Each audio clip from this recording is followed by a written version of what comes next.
and welcome back, Escape Club readers. This is Krista here again, and today I'm going to talk about Scarlett in the Snow by Sophie Masson.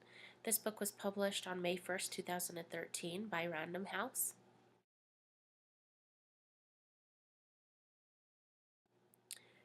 A deserted mansion, empty picture frames, a perfect red rose in a snowy garden. There is rich and powerful magic here, and a mystery to unravel. When Natasha is forced to take shelter from a sudden, terrible blizzard, she is lucky to see a mansion looming out of the snow. Inside, it's beautiful, the fire lit, the table set, but there's no one there. And on the walls, instead of paintings, are empty frames. In the garden, she finds one perfect rose about to bloom, a vivid splash of scarlet against the snow. Dreamily, she reaches out a hand, only to have the master of the house appear, a terrifying, gigantic creature who looks like a cross between a bear and a man, and demand vengeance on her for taking his rose. So begins a story of extraordinary adventure that will see Natasha plunge deep into the heart of a mystery. She begins to realize she has stumbled onto a great tragedy, a spell of revenge laid on the young man the beast once was, devised by a powerful sorcerer.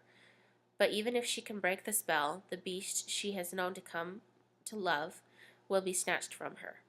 Natasha will have a long journey and many ordeals ahead of her before there can be a happy ending. This book was inspired by two beautiful Russian fairy tales, The Scarlet Flower, which is the Russian version of Beauty and the Beast, and Phoenix the Falcon. Scarlet in the Snow is a beguiling mix of magic, romance, adventure, and mystery.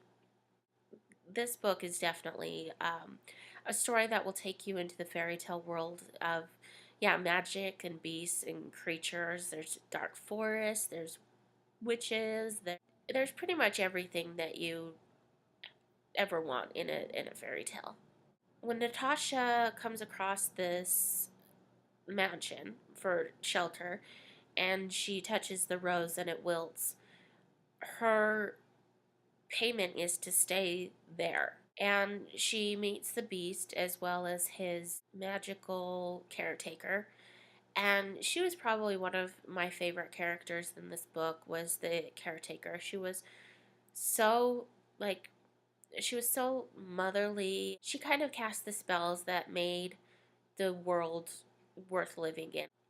She would bring about the peace and the comfortableness to the situation that they were living in. There's a lot of times in the story that Natasha really has to prove herself. She stays dedicated in staying with the beast. She also has to spend time with a witch for a couple of days and do her bidding. There's lots of traveling that takes place. Natasha has to travel far to not only save the beast.